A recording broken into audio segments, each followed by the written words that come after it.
eat.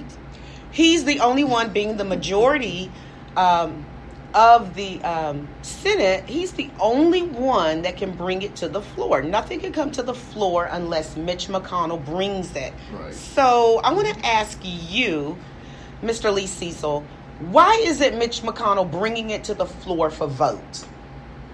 Well, it's because if he brings it to the floor for votes, it's not in their wheelhouse, because a lot of those things that are being brought to the floor, once again, like I said earlier, it goes against their political and corporate agenda. Mm-hmm. You know, you've got the lower health care cost and prescription cost.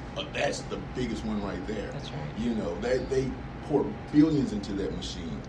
So they can keep raising the rates up, keep raising the price of prescriptions up. You've got the gun violence, which then you go to the manufacturers in the NRA, you know, which are deep in that side. So it's just a multitude of things. Climate protection. You've got factories that are going to have to do things that would cause them to lose money or not make as much money as they could. And that's the whole thing. What it boils down to is greed. G-R-E-E-D. Okay, for those of you all that could not spell, he spelled that for us. Greed. You can go ahead on and laugh and see. You can go. I mean, that's fine. I spell things out too. Well, you got a 10-year-old. I expect that when we talk on the phone, you know, some things we have to spell. And I'm sure if she's my goddaughter is extremely smart. So I'm sure she knows how to spell it, but when we were little, we just act like we didn't know what it meant, so we could get all the tea from our parents. And the one tea that I did receive from my parents, as you well know, Mr. Cecil, is the love of community service and the love of being a servant, the love of politics, and the love of what's right and what's fair. So that was instilled in us very, very young, at a very young age. So I think that's why Lee and myself are the way that we are, and why we care so much about what happens in our country. And just to let our listeners know, Ann C. and myself and Lee Cecil, we're going to do everything we possibly can to make sure that we're working for the community and that we're trying to make voices heard. That's what we do. That's why we have this show. And I need to look on my phone to figure out where I am on the program. Where we are right now is about the Nancy Pelosi statement she made about hating. Oh, yeah. And how that Pacific, sometimes I think he just plants people. Trump places people in the audience. He places them. Well, the guy was fired from Fox. Oh, I didn't know that. Yes. Wow. That reporter that said to her, "Do you hate Donald Trump?" Right. Did you see her? Yeah. I mean, I love that she stopped. Most people would have let, She said, wait a minute. But I love that she said, no, wait a minute. Because you know what? She almost made me feel that way. I think people feel that if you say, do you hate me?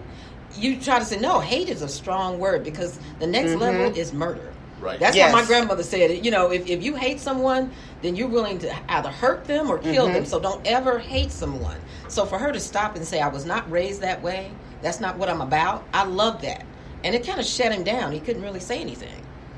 And the thing about it, it's not so much as hate Donald Trump. It's just like his ways and the ways he's carrying the country and himself and just everything in general. You can. I don't have to like the way you dress, but it doesn't mean I hate you. I don't have to like where where you work or what you do, but it doesn't mean I hate you. That's right. And hate, like you said, and it's a strong word. It's a strong word. It's one level away from something dastardly. That's right. That's right.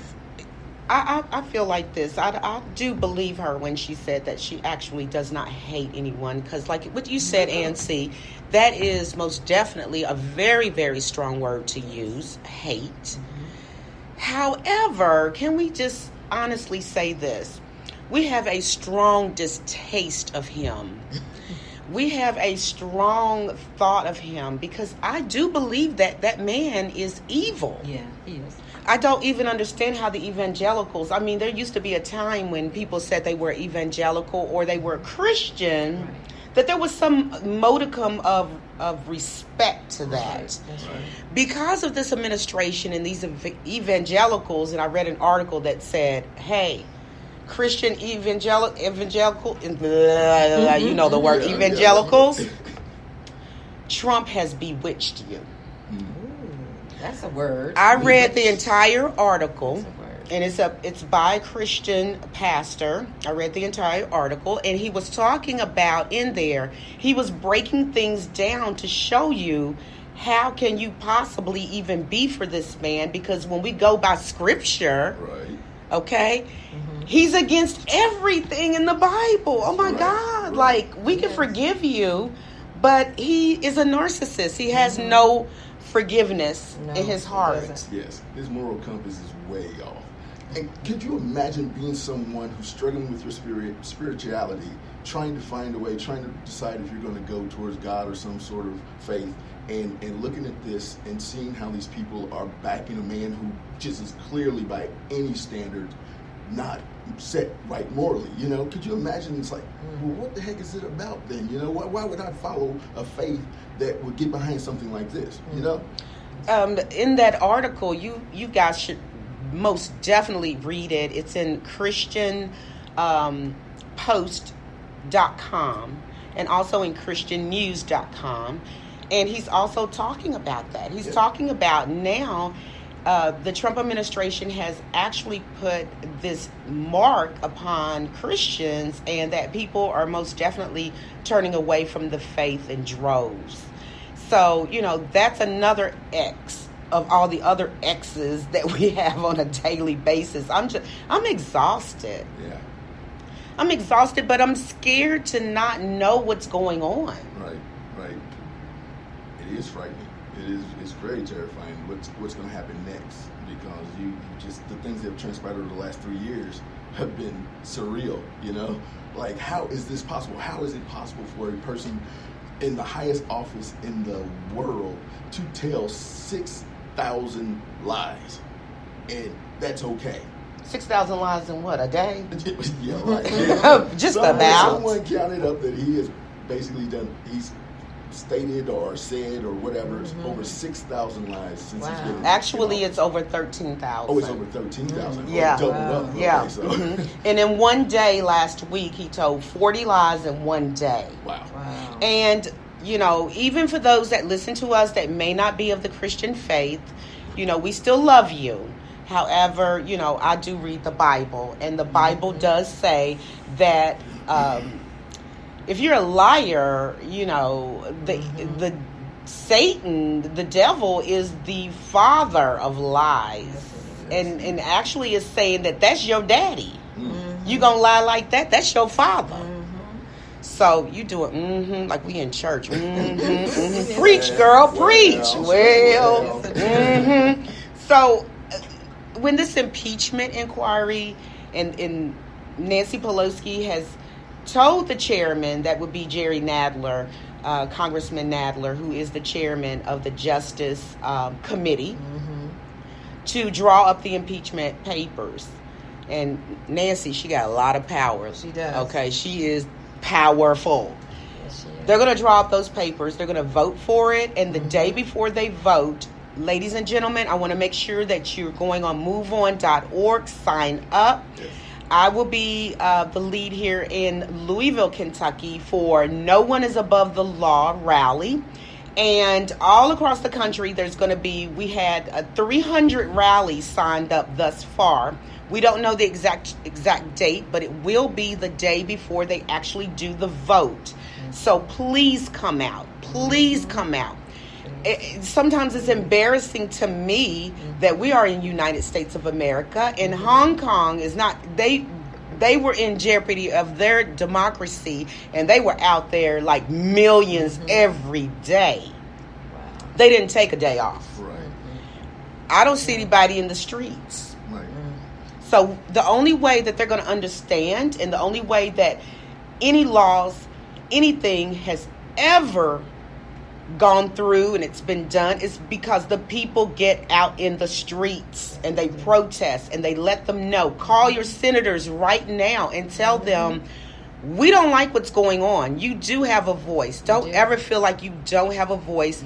Never feel like your vote does not matter. That's right. It does. It does. It mattered right here in Kentucky when our governor-elect, Andy Beshear, That's right. right. won over Bevins, who was a Trump puppet, because we came out in droves. We were like, oh no, this is not going to happen anymore.